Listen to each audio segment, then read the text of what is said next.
Ritika recording studio करमुहान।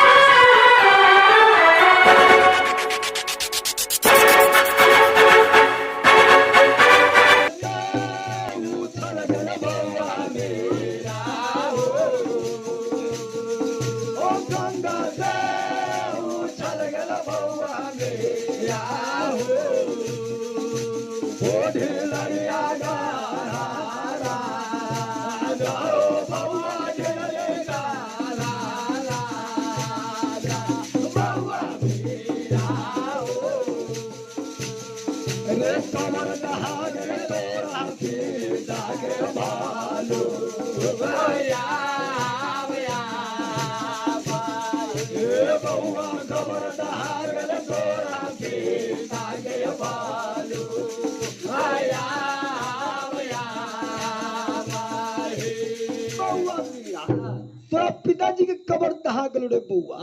भारी बाढ़ जलई, गंगा उछल गलई, तो तोरा पिताजी के कबर दहा गलो रे बउआ। हम कहां से तोरा पिताजी के कबर बता दियो। कुछ देर मेरा महाराज सोच के कह लगली माई तो दहार अलई, बाढ़ अलई, गंगा उछल गलई, भारी वर्षा भेलै तो पिताजी के कबर हमर दहा गलई। सही बात तो मैया याद जे जगह पर पिताजी के कबर रहबे, पिताजी के कबर हमरा दहा गेबे। धरती तो बचल होतै कि धरती ना होतै धरती की। जब धरती बचल होती है माता आत्म,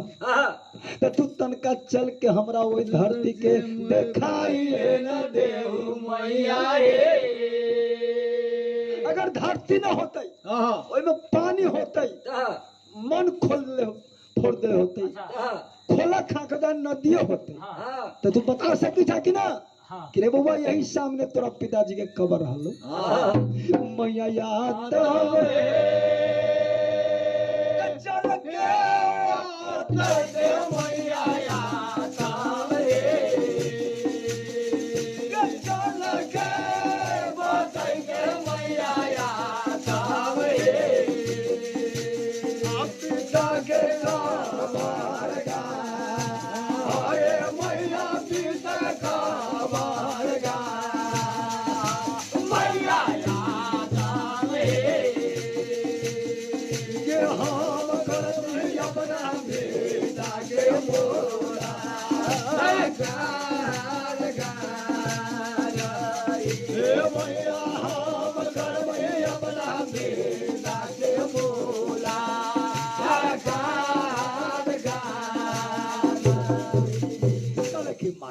चल के कम से कम तो हमरा वो जगह दिखाना ना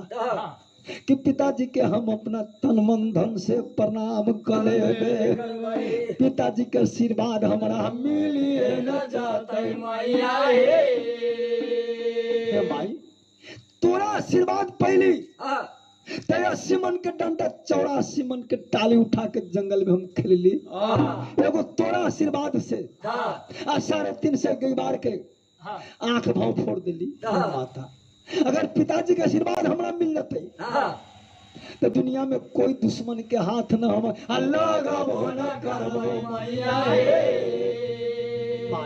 तू तनका हमरा जगह बतावा ना। एक बात कहल के तो माता आत्म सती के तब ठीक ठाक खोखी खा के सब बंद। कल के आबे कर हम कौन जवाब दिए, ये तो बात न माने वाला बुझाई छे। कल के माई अगर तू न बतावा हमरा तो जिंदा ए बउआ मीरा के तू ढिलड़ी में न देख सके। मैया याद हे माता चले हम लैली तेने दुनिया छोड़ के चली न जाबो मैया। ये ता मिलन मन मैया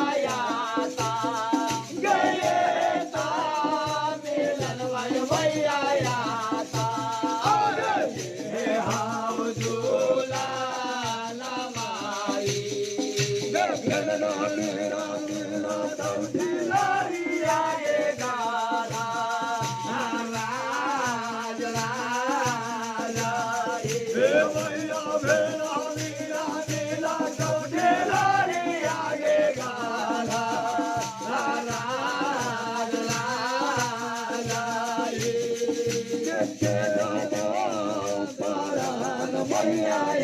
आता होगे तेरा बाल बराल मैया आता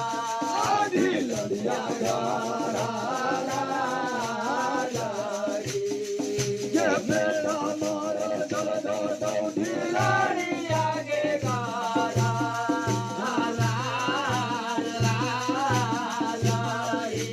मैया बेटा मारे चल दो दौड़ी लड़िया के गारा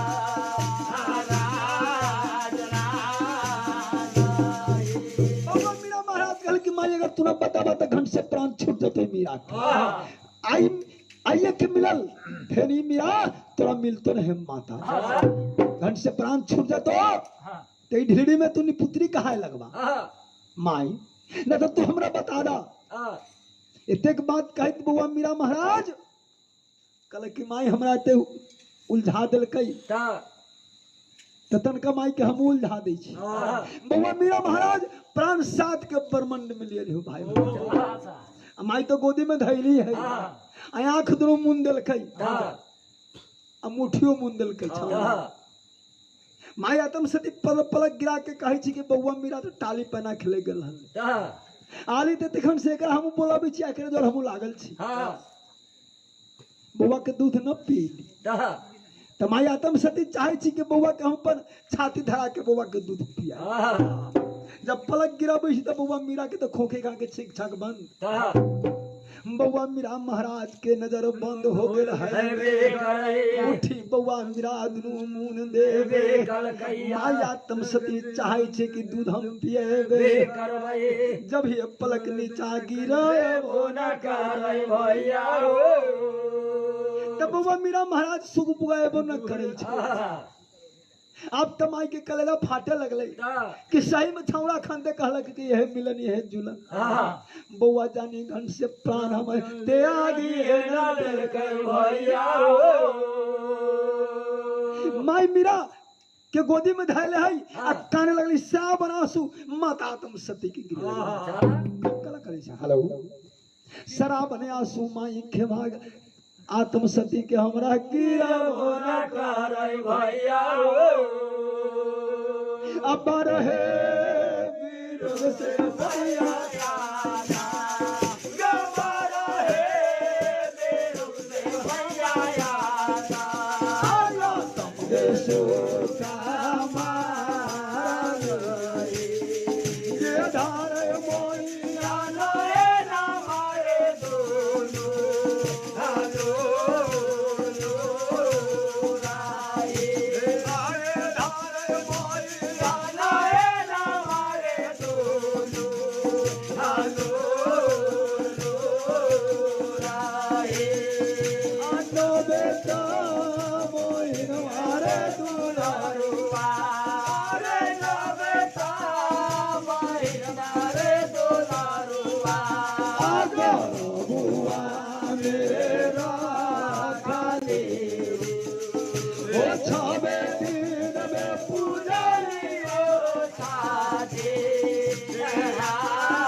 महीना गरम में रख ली 6 दिन में छठियार हम पूजबे बउआ से आई माई के छोड़ के चल गए रे बउआ हाँ बउआ मीरा 12 दिन में पूजले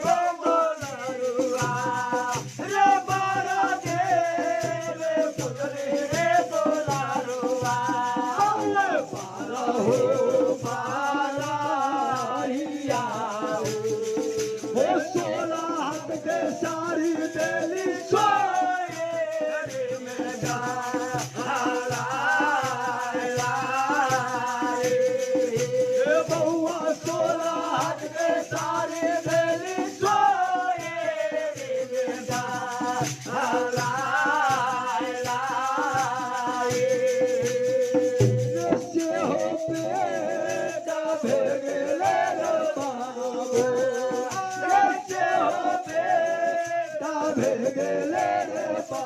बाबू हृदय देखा नहीं माने छे तू माइया के बाचार जाना बउआ नहीं माने छे तू माइया के बाचार जाना की बउआ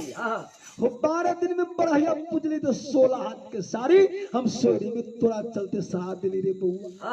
सियाई बेटा के हृदय के कठो भेगला उ बेटाई माई के बात न मानी छा इतेक बाद बउआ मीरा महाराज के प्राण ब्रह्मांड में बउआ मीरा महाराज सोचलथिन कि देखी माई एकर साउंड छोड़ा के कि देखी माई की कहै छै त बउआ मीरा महाराज के पलक खुल गेलै जब पलक खोलल के बुआ मीरा महाराज कहला कि माई तू हमरा ना बताबा पिता के बारे में कहला कि रे बुआ पिता के बारे में तो बताबे हम चाहत नहीं करू तू आंखें मूंद ले तो केकरा बताइए कहला कि हे माई तो तू जल्दी हमरा बताबा अगर ना बताबा तब बुआ मीरा ई दुनिया में ना रहत ई ओढ़न सुने के लेल उनखन छू सुने के लेल ई मीरा ई दुनिया में ना रहत तो जल्दी बताबा कहले कि हो बउआ तो सुनबे करबाऊ कहले कहाँ है माता हम सुनबे कहले कि बउआ मीरा ओ बउआ मीरा जय दिन हमर गौना करा के तोर पिताजी ललो हमरा निवास में चल गली तोर पिताजी दूरा पर बैठल हो कुर्सी डटा के वही समय में नुजागढ़ के नुजा राजा तिलक लेके दुनिया में घूम ले रे बउआ कहीं लड़का न मिले ओकर बाल कुमार बेटी सती महेश्वर है ओकरे तिलक लेके घूमत रहे जैसे माया आत्म सती कह लगे कहले के बउआ तिलक लेके हिमालय तनुदा पठानु अपन बड़ाई अपने करे लगले कि हमरा डर से कोनो तिलक न सकार लगा चारू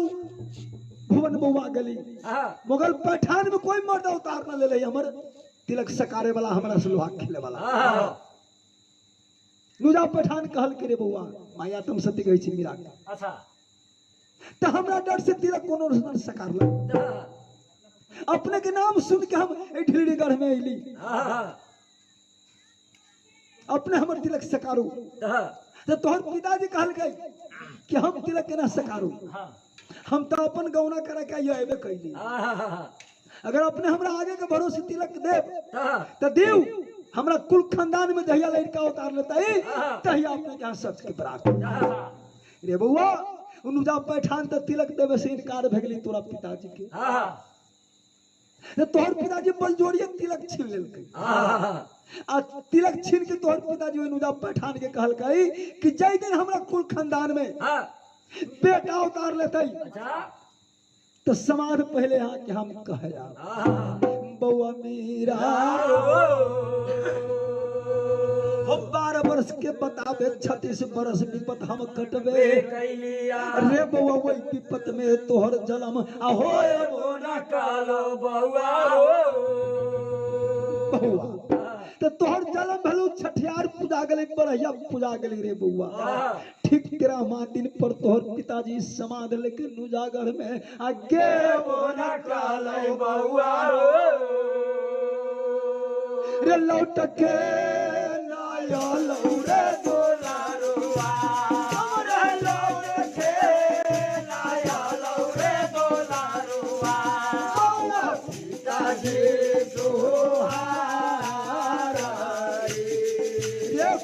समझ आया ले वो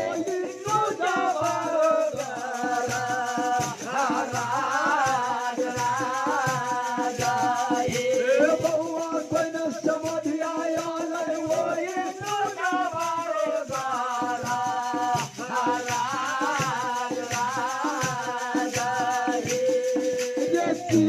पीता मोर गेलो रे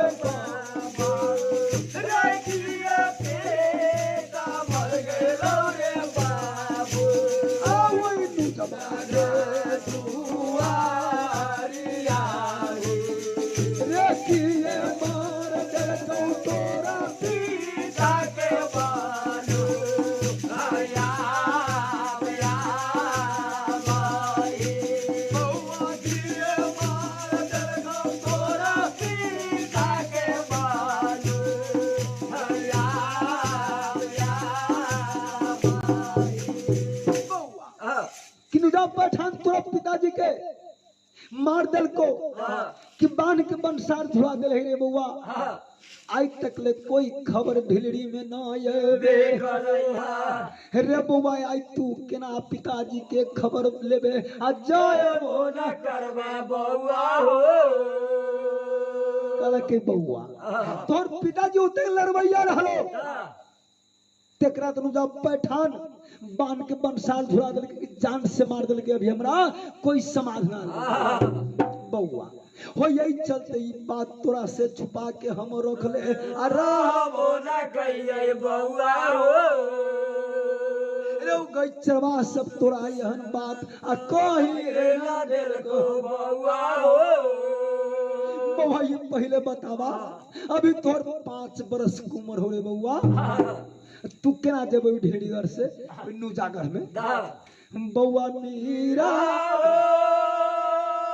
पर भारी परम चंडाल राजा अनुजा पैठान लगबे करैया हृदय के कसाई राजा लगबो न करे बउआ रे नहीं जा बच्ची नहीं रे दुलारुआ रे नहीं जा बच्ची नहीं रे दुलारुआ बउआ बना पारा रे नहीं करो पाई चारे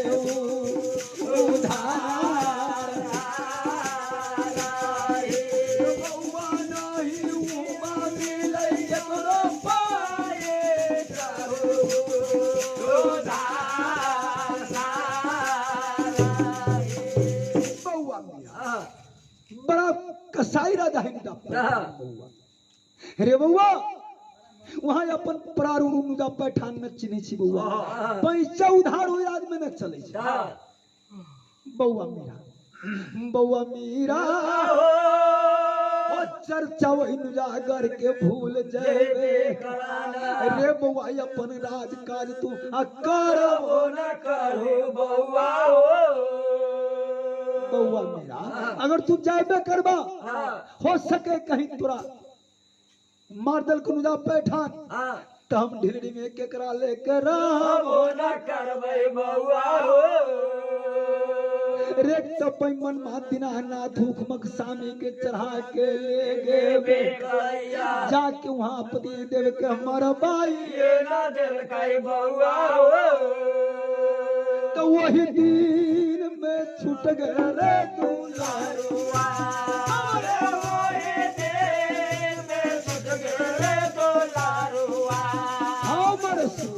हो से रे छूट गए हमारा मानिया के से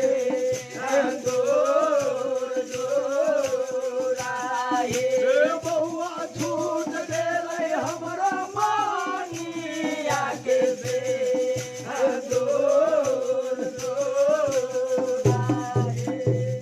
क्या आइयो के समय में पतिदेव तो जिंदा रहा सत्यात्म के लेकिन सिंदूर न करे कला कोई समाधान वाले मरण के हसियन ई तो बुझल कि कसाई के दूरा पर गेले तो मचल हो ना उ तो मर गेल हो अच्छा तखन तो मुगल पैठान में माई बहन में सिंदूर न करै छै देखि तो सब न करै छै एने सर कोनो कोनो कले छै सिंदूर न करै छै अब भैया भगतिया बात अपना मेरा बेटा के माता आदम सती काबो न करे भैया हो काल के मैया आदम हे बेशक जाके पिता से मुलाकात हम करबो न करबै मैया हे मैया आदम सती तू हमरा ऑर्डर दे दो हम जाय छै अगर पिताजी हमर बानल होती वहां मान के बंसार झूले ले लेते तब पिताजी से मुलाकात करके बंसार छोड़ा के पिता के ढिलीगढ़ में अल्लाह हो न करबै मैया रे कहीं पिताजी के हमरा मार देले होते तो मैया याद तोरा चरण पकड़ के हम कसम खाए हो न करबै मैया रे माथा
पिताजी मर गए होती तो पाजी नुजा पैर ठान के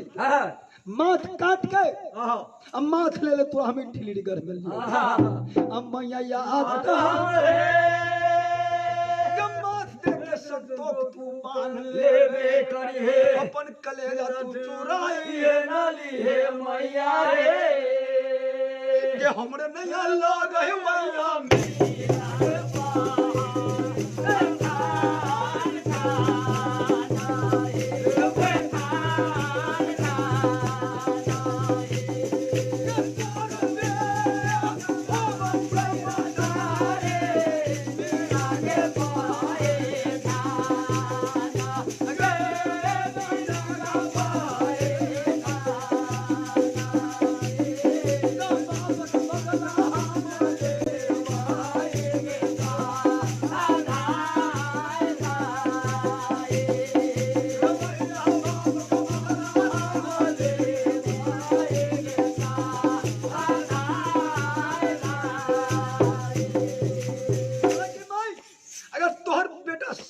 बेटा हम हो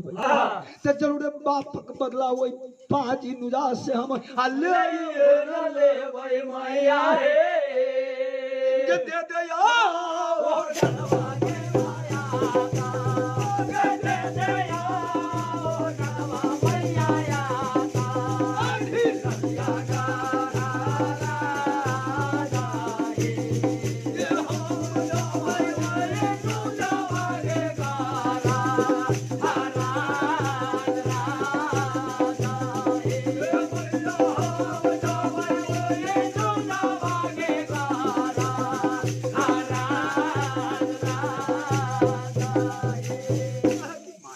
जल्दी से तुम्हें ऑर्डर दे माया तुम सती मन मन सोचे कि तभी धिया पुता ही अभी दुनिया के कि अभी दुनिया के हाल की जाने गले इतना नया खूनी बम कही माया तुम सती कैसी बउआ हो बउआ तक नहीं ना उठता रे बउआ तोरा तो अभी उम्र 5 बरस के हो दुनिया में कौन पीर है कि है तो हमरा ना मालूम है बउआ अपना दूरा पर तो कुतो कहे छ बरबार हो आ बउआ मीरा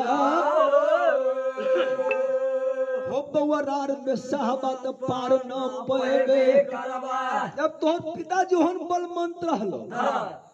तो पारे न पल आ ओकर बेटा तू छा तो तू नुजवा से पार पाले वो में 5 बरस उम्र तोहर 5 बरस की बउआ मीरा हो अभी लड़ाई लायक उम्र तोहर न लगबे करई छो जय दिन बउआ फुट के तरमी जवान तू होएबे करबा बउआ ताई तो हमरा से ऑर्डर मांगे छ रे बेटा तोरा ऑर्डर के कोई जरूरी ना जय दिन तू फुट के तरमी जवान हो जाबा हमरा नजर में लड़े लायक तू अपना पिता समान हो जाबा वीर के पैदवी तोरा पश्चिम देश दिल्ली में मिल जातो बउआ तो ओइ दिन तोरा ऑर्डर के कौन जरूरी रहत हम बउआ मीरा ओ खुशी मन से जाके गा पैठान से मुलाकात आ करब हो न करिया बउआ रे मन से लो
चर्चा भूल जाओ नुदागर के बउआ अभी तू लड़े लायक ना छा कहला कि माई अभी तू कहीं से हमरा चर्चा भूल जाएगा हाय आ तौले ये ढिलड़ी में ई छौड़ा सब जे है आ नर नारी है सब बोले हमरा नेरवा आ कहो न करतै मैया रे ये कैसे हमार रहबोगे माता रे ये कैसे हमार रहबोगे माता रे ढिलैया गाढ़ा राजाए ये कैसे रहबै ढिलैया के गारा राजाए माया तुम अगर हमरा कोई अनेरवा कह दे तो हमरा ये ढिलड़ी में बर्दाश्त न करते माई अगर हमरा बर्दाश्त न भेटे तो इस समय में अगर कोई गलती हम कर देबे तो हमरा जनता को ऊपर न पड़ जाए ऐसे चाहे भाई तोहर अगर चरण के एक बार होते अगर सत्य के बेटा तोहर हो तुम नूजा कथी है मैया तम हे बाघ के मुंह से ही बेटा भाग के तोरा गोदी में आया वो न कर तो मैया रे हे तू ऑर्डर हमरा खाली देवे कराना जाके पिता से मुलाकात हम करब वो न करबै मैया रे माया तुम सती हो भाई भगतिया कोई काम जे कहे छै न कर दे छै हर समय तगड़ा करते माया तो मन में सोचल के एगो बात तो है एकरा कहे छी अगर ई डट गलै तो हमरो विश्वास हो जाए ठीक है हमर बेटा लड़बैया है लड़ते आ न करते तकरा न जाए दे अच्छा कहले कि बउआ तू ढिलड़ी से नुजा घर में जाइबू ओई नुजवा से भेंट करे कहले कि त है माई हमरा तू जल्दी ऑर्डर देता कहले कि बउआ ऑर्डर तो तोरा देबौ लेकिन जे दिन तोहर पिताजी गेलौ तो लड़े के मकसद से तो न गेलौ तोहर पिताजी तोहर पिताजी समधी बन के गेलौ समाधे कहे समधी गेलै समधिया बन के समाध कहे लड़े के हिसाब से तोहर पिताजी ना गेलो रे बउआ अब बउआ मीरा तब पिताजी तोहर मारल चल गए कि बान के पंसार झुला दिले है कोई समधिया यहाँ समाध लेके न आए वो न कालो बउआ बउआ मीरा तोरा पिता के जी के दौड़े एगो महूतबा गेली हाथी के हकबा ओहो रह गेले हमरे रे बउआ ओहो लौट के ना तो समाज तो हमरा आबे न कल मर गेले कि जिंदा है से तो हम की कहियो लेकिन रे बउआ जब तोहर पिताजी लड़ाई में जाइत रहलै तो तोरा पिताजी के हाथ के तेगा जे है अच्छा मस्जिद में धैले बउआ मीरा तोरा पिता हाथ के तेगा ओई मस्जिद में धैले अल्लाह वो न करे बउआ रे बार पसेरी के तर से मुठरा होकर मानल रे करे आ दैतगा के दूर धार अल्लाह वो न करे बउआ आ तेगा तू उठा बउआ मेरा तेगा तो ढाले बउआ मेरा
रे दुलारुआ हमरा के कधार लागई रे दुलारुआ सुन रे मोरिया बाई रे तेरा उठा ले वही लारिया रे गारा धारा जाए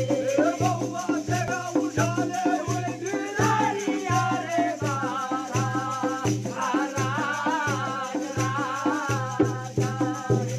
जाए कि बउआ मेरा हाँ तोरा पिताजी के तेगा जाओ अच्छा वो अगर उठा लेबा हाँ तो हम पूछब कि हमर बेटा लड़बैया वीर होता हाँ आ न उठ तो तोरा फेर ओइनु जगह में जाए ना देबो हमरा पहले वचन दे दा हाँ बउआ मीरा महाराज के चस्कल जीव रही हो भाई भगत हाँ कि असमन के टाले जब उठावे में देरिए न लगे हाँ ती 12 पसेरी कहे हाँ है ते 12 पसे 60 किलो न भेल है 60 किलो ये भेल तब 12 पसे 70 80 किलो धार हो करे न उठ मीरा महाराज के चस्कल मन जब रहबे करैया ओ भाई भगत क्या मीरा महाराज माई के वचन आ दे ना दे गई भैया हो कल के हे माई तगर उठा लेबो हाँ तो ऑर्डर हमरा देबू ना हाँ कहले कि बउआ तो तू उठा ले तो ऑर्डर मांगे के जरूरी है ना तो हम पूछा कि हमर बेटा लड़बैया हो गए हाँ तू जहिया अपनी फिक्र तोरा जब मन हो तो उसे करिए भाई भगत क्या जब माई के ऑर्डर मिल रही तब बउआ मेरा महाराज से हुड़ के लगले हाँ तब माई आत्म सती भार भर पूजा कर कहले कि बउआ होना नहीं न चला हमहू चलब तो चलिया कहले कि चल अभी भाई भगत क्या माता आत्म सती के उंगली पकड़ की बउआ मीरा महाराज अलग ले माई के हिस्सा ले ले ले मस्जिद तर पहुंच गए कहले कि बउआ तू जा भीतर तेरा धैल हो तू उठा के लबा में छियो तो माता आत्म सती गेट पर रह गई अब बउआ मीरा महाराज मस्जिद में भीतर प्रवेश आ कोई कई भैया हो जाते मस्जिद में पहुंच रही धरती से माटी उठा ले अब बउआ मीरा अपना मस्तक में लगा ले अरे बिस्मिल्लाह के नाम ले बउआ मीरा मन में मता आत्म सती के सुमरन कोई भैया हो काल के माया तुम है पिताजी के नाम से कसम हम खेबे आई कहीं पिताजी के हाथ के तलवार हमरा से ना उठबे ताई दिन से लड़बैया नाम हमर ना रहबो न करते मैया हे के चर्चा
माई के सुमरन करके तब माता सतवर्तिया तब माई पूछ गई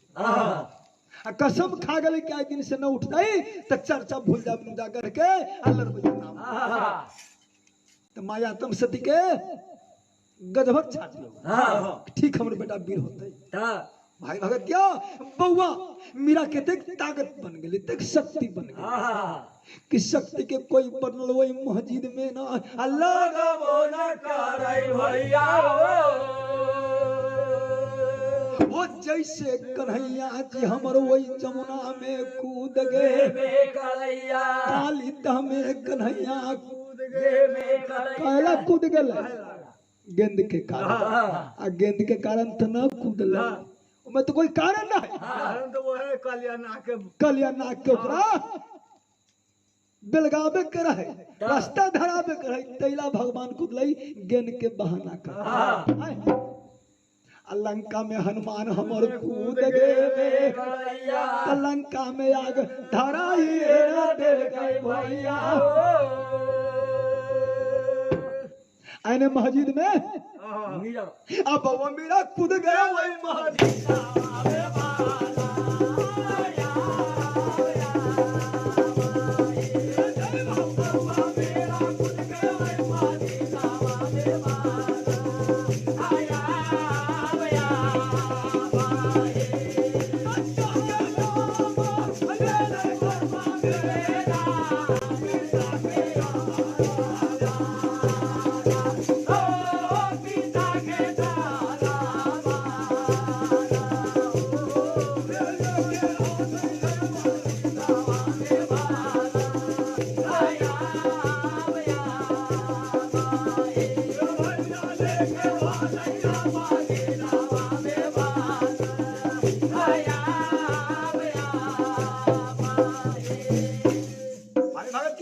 तलवार उठा के मस्जिद में भाजे लगली तब फिर कूदे लगली मुगल पैठान में मालूम हो गई तो जितने मुगल पैठान के पलटन है सब पलटन 74 पीछे जुटे हुए मस्जिद में अल्लाह मोना करे भैया हो हाला जो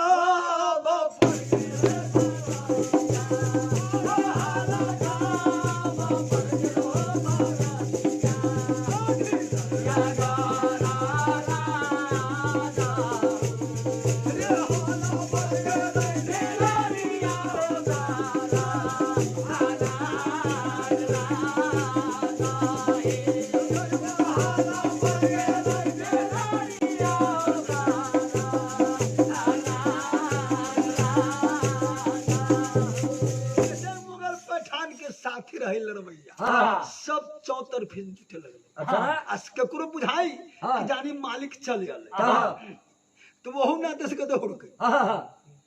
कितने दिन के देखले छी यहाँ तो मालिक दूसरे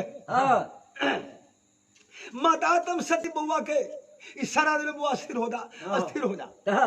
अब बउआ मीरा के तो लागली गैस बातें ना मान रहा अच्छा भाई भगतिया जेना माता जानकी लंका में गई जब लंका में गई भगवान राम जी राक्षस राज के समाप्त करके विभीषण के राज तिलक देके लौट गए अयोध्या तो माई आरती उतारे गई राम जी के तो माता जानकी जी माई के गटा पकड़ ले कहले कि तू गटा गाला पकड़ लेला कहले कि देखू माई अभी तो एक रावण मार लिया एगो रावण अभी लंका में छींचते कहला कि कौन रावण है कहले कि कुछ देर में समाचार चले अच्छा तो कुछ दिन राम जी का राज काज कल खाई तब भविष्य हासल प्यासल चलल कहले कि भविष्य की बात राम जी कहलथिन कहले कि सरकार ते एगो राक्षस कोन न कोन लंका में चलल तो हमरा गादी पर से हटा देलक फिर जेहने लंका रहली तेहने हो गई कहला कि कौन राक्षस है तो कौन राक्षस रहे जय दिन राम जी लंका में पहुंचले रावण के मालूम भेले चाहे राम जी लंका में चलले ताई हमारा शुभ दिन भे गेले ताई के दिन में जिते के लड़का जन्म ले सब के मरवा दे अच्छा तो वही दिन कुंभकर्ण के बेटा जन्म ले रहे अच्छा तो कुंभकर्ण की स्त्री कुंभकर्ण से कह के अच्छा कह के ते नाली तो भैया तो मारिए देते हां तेरा जंगल में न थाया तो ओकरा जंगल में भेज देलकै अच्छा गाछी तर सुता देलकै जहां बट वृक्ष के गाछी वहां हां ऊपरी गाछ पर मध के खोता रहे मध के खोता में मध हो जाए तो चुए लगे तो मध जब चुआई तो लड़का के मुंह में पड़े लगली देखो भगवान के नाम बचावे छै ओकरे कहल गई कि बचावे वाला के हाथ ही एती गो मारे वाला के हाथ ना है हां बचावे के वाला के हाथ डबल है हां तो वो रस पीते पीते वो लड़का जी गली जंगल में आने तो लंका में बाज गली लड़ाई सब लड़े लगली मरे लगली कटे लगली चिंते भुला गए वो लड़का रह गई जंगल में वह लड़का आखिर कुंभकर्ण के बेटाना रहा वीर बलवान भे गए जब तगतगर भेली अकिल ज्ञान भेलै तो उ लगली अब गाछी में धक्का मार जंगल तोड़ फोड़ गए आई छै करे करते धरते बल के थाहे न रही कि तक बल है जोरे न ये चढ़ाई के दल के इंद्रासन में बड़ा देवता सब हैरान कर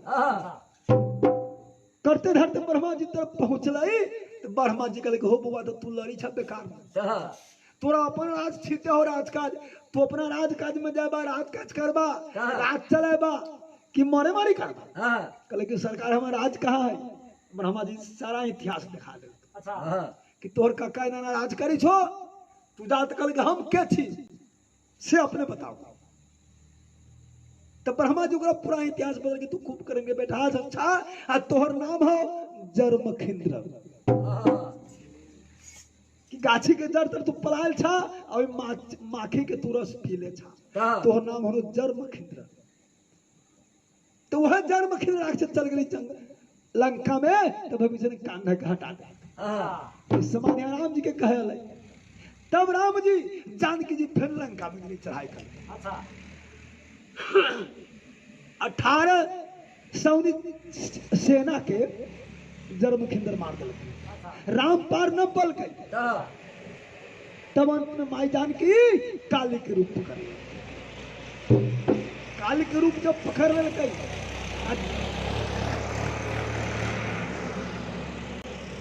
जर्मखिंद्र के मारा रखा फिर राजदल के भविष्य के तब तो माई के ब्रेन चढ़ गए अब जीव निकाले लगली बउआ अब रामो जी के न चिन्ह है बउआ लगल जंगल झाड़ जहाँ बबैत है घूम रहा है देवता से महाकार में बाप रे बाप माई के तब कोनो उपाय न अब माई तो कसाई में कसाई हो गई अभी केना हो देवता सब विचार करके हमनी सबसे ना हो जब कर दो तो शंकर जी कर दो तो शंकर भगवान जनल की माता जानकी में आ रहा है तो जनी से ही रास्ता में जा रहा है तो वही लगे आके मतलब चित्ते पड़ रहा माई जानकी की नजर तो ऊपरी है नीचा कथी कोई फर्क ना है काट कुछ नदी नाले से फर्क ना है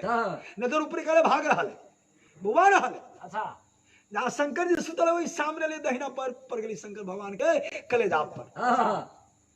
तो माता जानकी की नजर नीचा हो गई कहल कि बाप रे बाप ये हम कथे कले कितने बड़ के गलती हम कले तब माई की नजर नीचा गिरली हो भाई भगतिया तो वह काली माई जानकी माई छथि तो शंकर भगवान से मिली जुली भेली सब अपन अपन कथा कहानी कह के सुनल कई कहानी हाथ ले खत्म भ गेली जेना माई के नजर चढ़ गल है माता जानकी के लंका में वही प्रकार से बउआ के नजर हिमा ढिलड़ी घर में अच्छा हरी न गेलै भैया हो रमन लो से ना मान बउआ मेरा मन लो से ना मान बउआ मेरा हमरे करो जानिया हो नहीं माने लड़का मेरा हो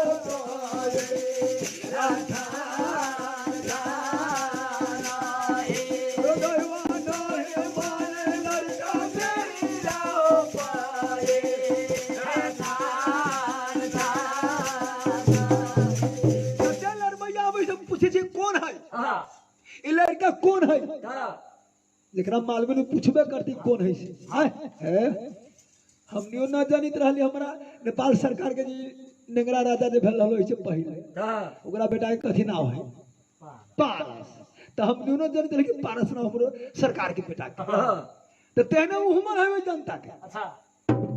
तो कोनो चिरबे न करी कौन है से तो माया आत्म सत्य के देखल गई गेट पर खड़ा कल कि कौन ही माई से पहले बतावा कहले कि हो बउआ हो पलटा नहीं दोसर कोनो नहीं ई तोहरे राजा के खून जेकर नाम मीरा महाराज जी बउआ हमरा के अवतार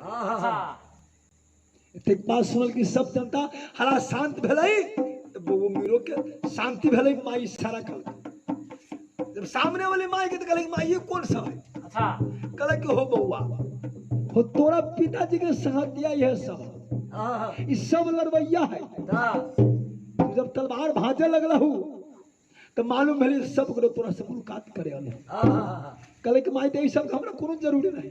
कहले कि हो बउआ तोरा जरूरी नहीं लेकिन हमरा जरूरी है। बउआ हो तू तो लड़का नादान छा वीर कहा न जानी छे रे बउआ ऐसे अच्छा तोरा दौड़े दौड़े सब है लड़बैया जाते। अच्छा कहले कि माई हमरा दौड़े गई सबके भेजबे तो लड़े से पहले तो हम ही मर जब सबे के हम मार देबे सबे के मार देबे। अच्छा मैया काम है हमरा कोई लड़बैया से जरूरी ना है। बे करे हमरा ये के वो जरूरी पिताजी से लगा वो न करे मैया रे तू हमरा ऑर्डर दे दा। हाँ लड़बैया सब अपना घर में रहते हाँ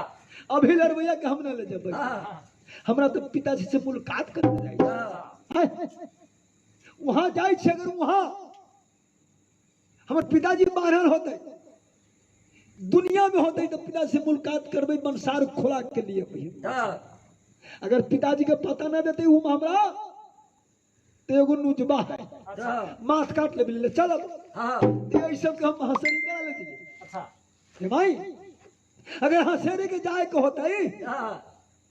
तो पिताजी के वचन हम पूरा जरूर कर देवे। हाँ पिताजी हमर समधिया मन के गल है हाँ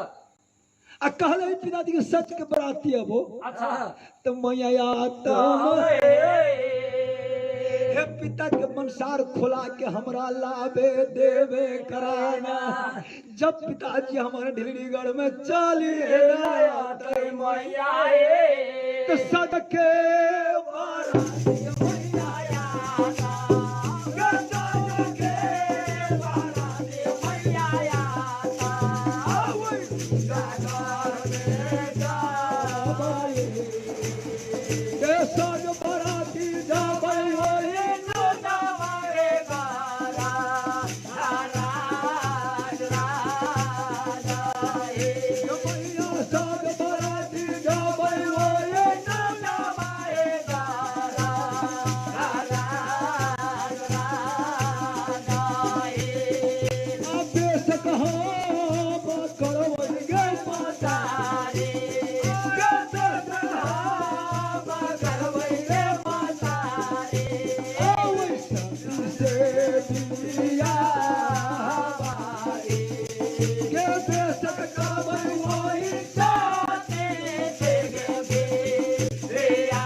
बेशक बराती सच के ले भाई अब पिता के वचन के पूरा करवाई और वही सती महेश्वर से ब्याह कर घर में माता कि तू हमरा ऑर्डर दे आया तुम सत्य कर करतूत देखल के ते कोनो विश्वास हो लगले कि अपना पिता से कमते ही न बुझाई अब न जानी ईश्वर कौन फेरी में अल्लाह का भैया भगतिया हो या के कहानी अभी है तक रहे देवे कराना